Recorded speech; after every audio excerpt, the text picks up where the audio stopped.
These are hard times for Nigerians who are buffeted on all sides by elevated inflation, steep prices of commodities, acute shortages of rise in petrol, and the certain cash squeeze, no thanks to the Central Bank of Nigeria's redesigned policy. Now, amidst this policy by the Committee of the Central Bank to increase the monetary policy rate ostensibly to tame inflation appears ill-timed. Now, on this report, we take a look at the reasons behind this and the impact on the economy.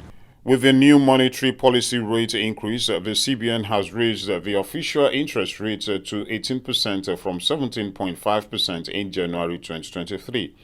The CBN stated that the goal was to keep inflation under control, citing the gains from previous high rates as justification for its new action. Well, I think the further increase in monetary policy rate will further weaken the access, in terms of access to credit, the cost of access to credit. Because when you talk of access to credit, you talk of availability, you also talk of cost. The cost of credit to the private sector would go up because the banks will try to now use the excuse of monetary policy rate to increase lending rates, irrespective of the fact that they are not likely going to increase the deposit rate. So the beneficiary will be the banks who will enjoy higher margins, but the economy will suffer the overall impact of it, because eventually you're going to see the manufacturer, the real sector operators will not be able to afford the higher interest rate.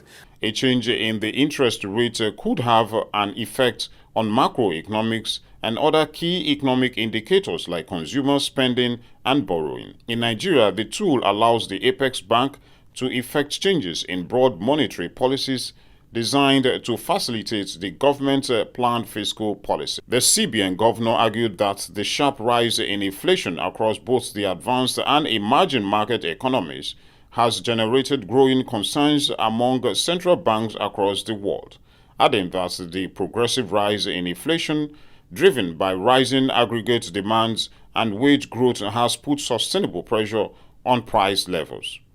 But analysts argue that the economy is not ready for an increase of the interest rates. And because the economy is still in a very fragile situation in terms of economic growth. Of course, we saw an improvement in the last quarter GDP from about 2.55% to about 3.5%.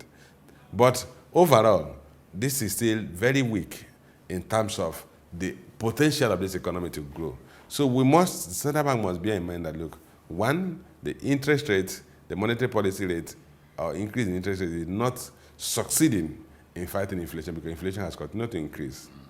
And then you must also recognize the negative impact of such increment, because the real sector productive activities are the ones suffering most. Some Nigerians also commented on the high interest rates. It's a bad development.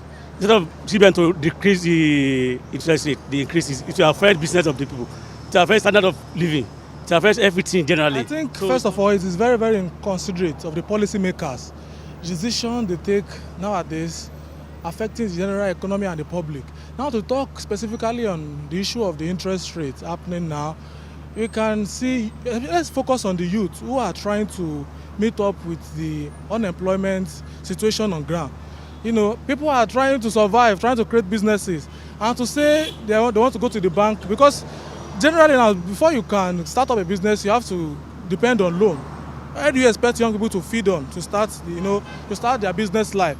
So the government need to rethink on this policy system, to rethink on the interest rate, so that so that growth can circulate within the private sector and the public sector. Now the question is, what's the root cause of the high inflation rate?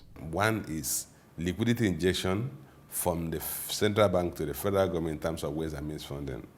So the first thing is cut down or cut back on ways and means funding of the federal government. So they say if there's any liquidity suffix, that is where it's coming from.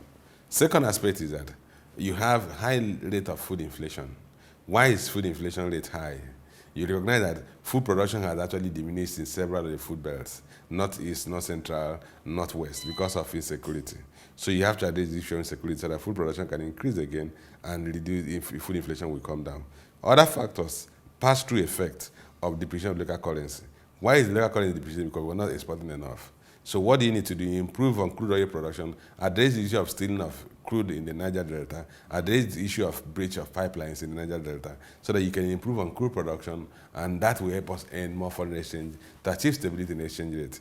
Many SMEs have shut down, and others are likely to follow the same pattern, as those that took loans at a certain percentage will now have to pay more.